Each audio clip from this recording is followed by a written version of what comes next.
Good day, I am Religion Isilagan.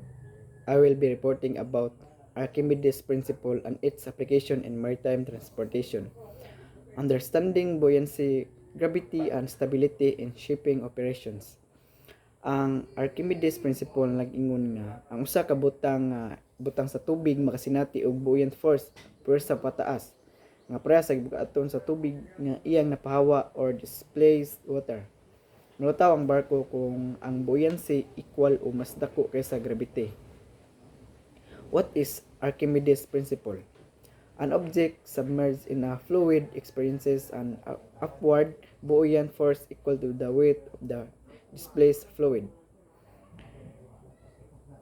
Ang Archimedes' principle nagpasabot nga kung ang usa ka butang ilubong sa tubig o bisan unsang fluid makasinati kini og pwersa pataas or buoyant force nga pareha sa gibug-aton sa tubig nga iyang napahawa o na-displace. Sa simple nga pagsabot, kung ibutang nimo ang usa ka butang sa tubig, ang tubig mo pataas niini tungod kay ang tubig nga napahawa sa butang adunay kingbang nga mopugong usab pataas. Muni ang rason nganong ang barko molutaw bisan bugat siya. Kay concept. Buoyancy, the force exerted by a fluid that opposes an object's weight. Buoyancy, ang puwersa nga gi-exert sa tubig o fluid nga mosupak sa gibuaton sa usa ka butang ug mopugong ini aron dili malunod. Gravity, the downward force acting on a vessel due to its weight. Ang puwersa paubos nga nagaacting sa barko tungod sa iyang gibuaton sa barko, ang gravity mao ang hinungdan nga ang barko ug ang iyang karga mopabugat ug mosalom padulong sa tubig. Mas bugat ang barko, mas dako usab ang gravity nga mopugos niini paubos.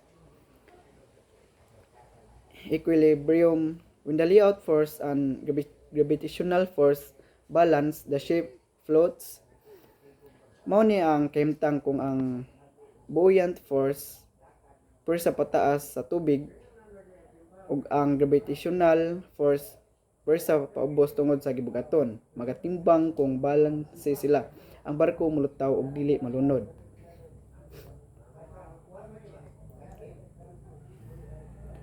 Forces acting on a ship. Buoyant force upward versus weight of shape downward. Sa barko adunay duha ka importante nga pwersa nga naglihok. Buoyant force or pwersa pataas gikan sa tubig nga mopataas ug mosuporta sa barko aron molutaw. Weight of the ship or pwersa paubos tungod sa gibukaton sa barko ug karga nga mudani niini paubos. Kung balanse ni silang duha, ang barko molutaw ug mapabiling stable. Displacement and draft calculation. Ship displacement, the weight of water displaced by the vessel.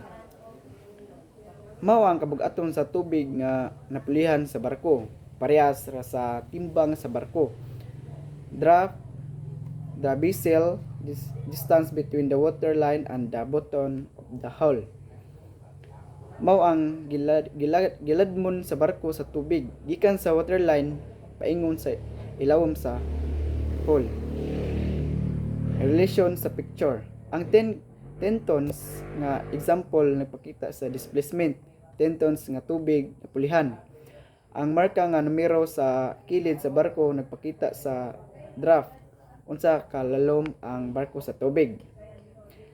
Thank you. I hope we learned something. Thank you and God bless.